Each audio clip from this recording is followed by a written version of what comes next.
Graça e paz. Graça e paz. Vamos abrir nossas Bíblias no Evangelho de Lucas, capítulo 12, versículo 13. Lucas 12, vamos começar no versículo 13 e vamos até o 31. E disse-lhe da multidão: Mestre, diz ao meu irmão que reparta comigo a herança. Mas ele lhe disse: Homem, quem me pôs a mim por juiz ou repartidor entre vós? E disse-lhes: Acautelai-vos e guardai-vos da avareza, porque a vida de qualquer não consiste da abundância dos bens que possui. E propôs-lhes uma parábola, dizendo: A herdade de um homem rico tinha produzido com abundância, havia frutificado. E imaginava entre si, dizendo: Que farei? Não tenho onde recolher os meus frutos. E disse: Farei isto, derribarei os meus celeiros e edificarei outros ainda maiores. E ali recolherei todas as minhas novidades e os meus bens. E direi à minha alma: Alma, tens em depósito muitos bens para muitos anos. Descansa, come, bebe e folga. Mas Deus lhe disse: Louco, esta noite te pedirão a tua alma, e o que tens preparado, para quem será? Assim é aquele que para si ajunta tesouros e não é rico para com Deus. E disse aos seus discípulos: Portanto, vos digo, não estejais solícitos por vossa vida sobre o que comereis, nem pelo corpo sobre o que vestireis. Mas é a vida mais do que o sustento, e o corpo mais do que as vestes. Considerai os corvos, que não semeiam, nem cegam, nem têm despensa, nem celeiros, e Deus os alimenta. Quanto mais valei vós do que as aves? E qual de vós, sendo solícito, pode acrescentar um côvado à sua estatura? Pois se nem ainda podeis as coisas mínimas, por que estareis solícitos pelas outras?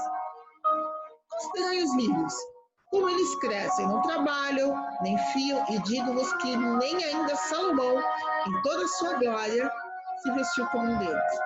E se Deus assim veste a erva, que hoje está no campo e amanhã é lançada no forno, quanto mais a vós, homens de pouca fé? Não pergunteis, por que a vez de comer, ou que a vez de beber, ou não andeis enlevados? Porque as gentes do mundo buscam todas essas coisas, mas vosso Pai sabe o que necessitais. Buscai antes o reino de Deus, e todas estas coisas vos serão acrescentadas. Amém. Amém. Então, esse texto aqui, ele começa... Jesus falou um monte de coisa aqui, né? Mas esse texto, ele começa com uma coisa bem comum. Uma coisa que acontece muitas vezes. Quem já fez inventário sabe. Sim, mas mais do que um inventário ou uma questão de divisão de bens, o que frequentemente acontece é a gente abordar Jesus para resolver um problema nosso. Então, o que esse homem faz? Esse homem que se chega a Jesus. Ele está lá com um problema e ele vai e leva o problema dele a Jesus. E muitas vezes a nossa oração, muitas vezes ela se resume a isso. A um ato contínuo da gente levar os nossos problemas perante Jesus. A gente chega com aquela lista e fala: Jesus, tem isso, isso, isso. Por favor, Jesus, resolve aí. Né? Só que Jesus, diante disso, ele apresenta uma outra perspectiva. Então, a primeira perspectiva que ele vai apresentar para esse homem é: a vida de uma pessoa é muito mais do que os bens que ela tem. E é uma coisa que soa óbvia, mas muitas vezes na nossa sociedade a gente é medido pelos bens que a gente tem. Ou às vezes até pelos bens que a gente nem tem, mas que a gente ostenta para parecer que tem, né? Sim. Então, mas às vezes que gasta para ter uma aparência que não vai chegar aos pés de um lírio. Pois é. E aí, Jesus conta a história deste homem que conseguiu uma colheita abundante. O que esse homem consegue é uma bênção. Colheita abundante é uma bênção, não é? Sim. Mas a questão muitas vezes é a seguinte: o que acontece com a bênção quando o foco está na bênção e não no Deus da bênção? Aí that's the question. Exatamente. E aí, esse homem, ele começa a ter ideias sobre aquela bênção. Ele está preocupado com a bênção que ele acabou de ganhar, uma colheita grande. E a ideia dele é simples, ok, a colheita foi ótima, foi uma beleza, e o que a gente faz agora? A gente chega e faz celeiros maiores para acumular tudo isso que tem aqui. E agora que ele tem celeiros maiores... Faz celeiros e não mesas, né? Isso, ele constrói armazéns... E não mesas para repartir.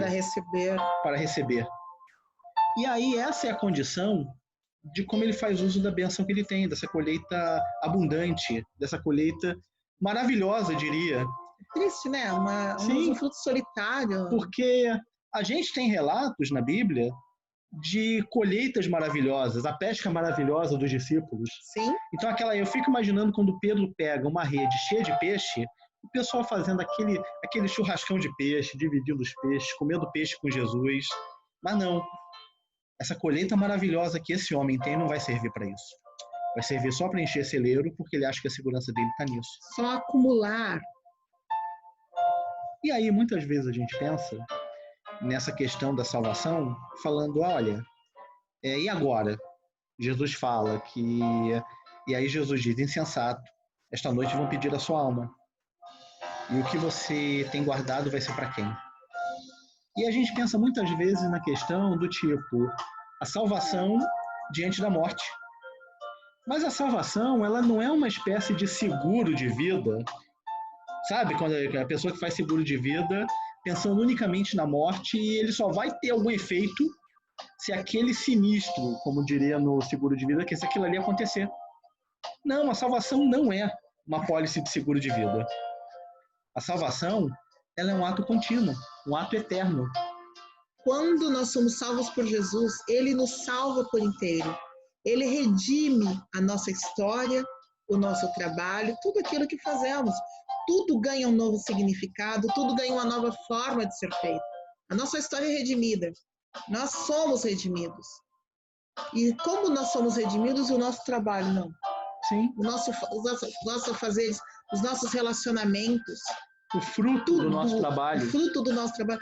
Tudo é impactado pela salvação que o Senhor dá. Quer ver? Vamos abrir Hoje, um parênteses. Agora, nós nos tornamos pessoas que têm, que demonstram a salvação. Isso é testemunho também. Sim. Vamos abrir um parêntese agora. Eu vou ler um outro texto. Esse texto, vocês mantenham suas Bíblias abertas em Lucas 12. Eu vou ler um outro texto que tem algumas semelhanças com esse texto, que está lá no livro de Eclesiastes, capítulo 4. Por quê? Porque esse texto, ele coloca também uma condição pessimista, uma condição de não salvação. E viver uma vida fora da salvação, quem se sente pessimista com uma vida assim, tem realmente razão em ser pessimista, porque é para ser pessimista. O livro de Eclesiastes, ao descrever a perspectiva muitas vezes vazia de quem passa dias e dias correndo atrás do vento, ele apresenta exatamente essa vida de quem está distante da salvação. Olha só, Eclesiastes capítulo 4, nós vamos ler a partir do versículo 4.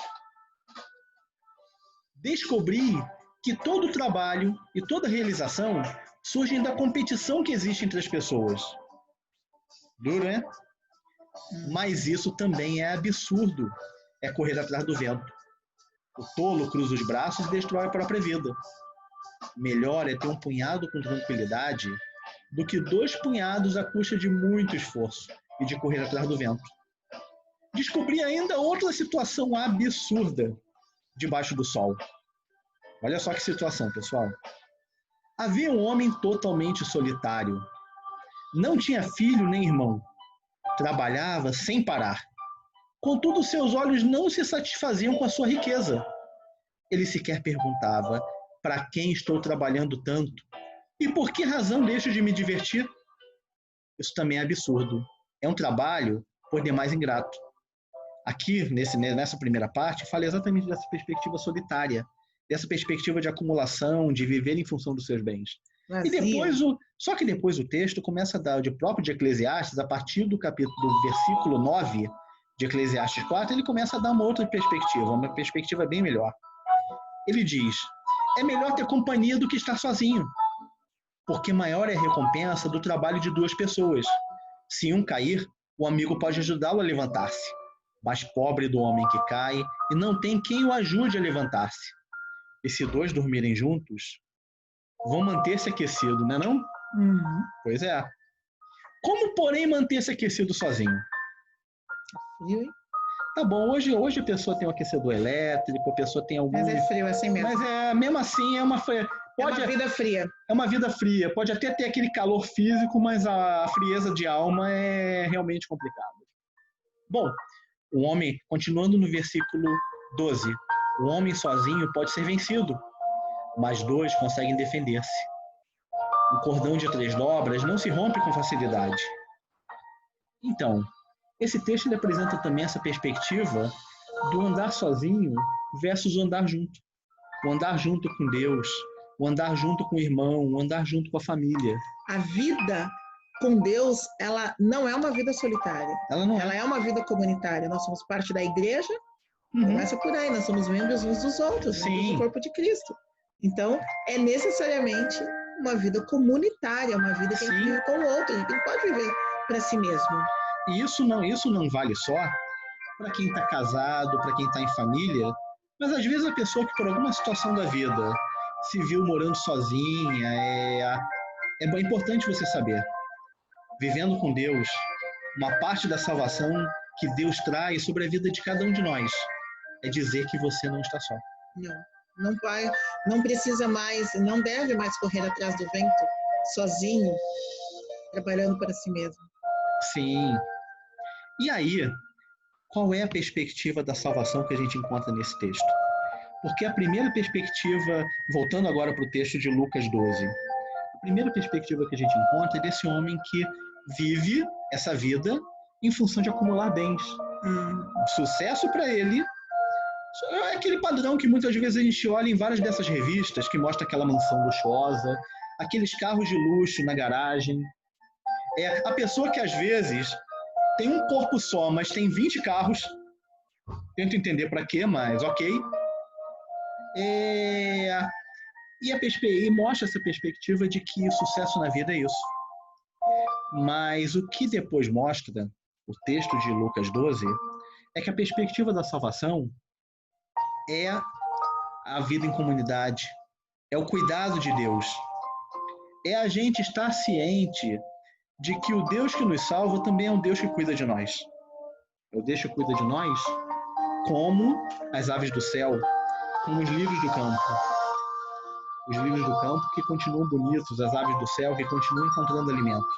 Sim.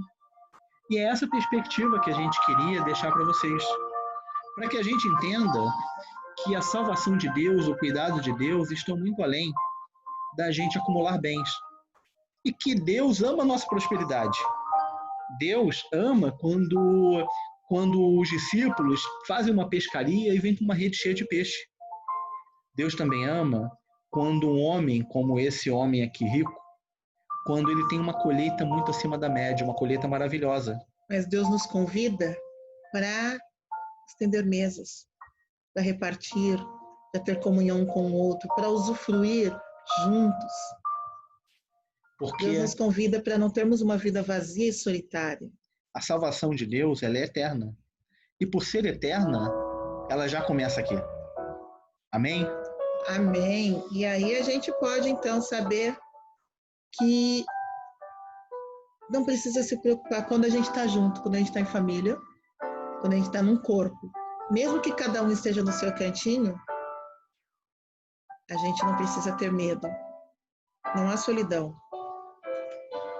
Não há solidão.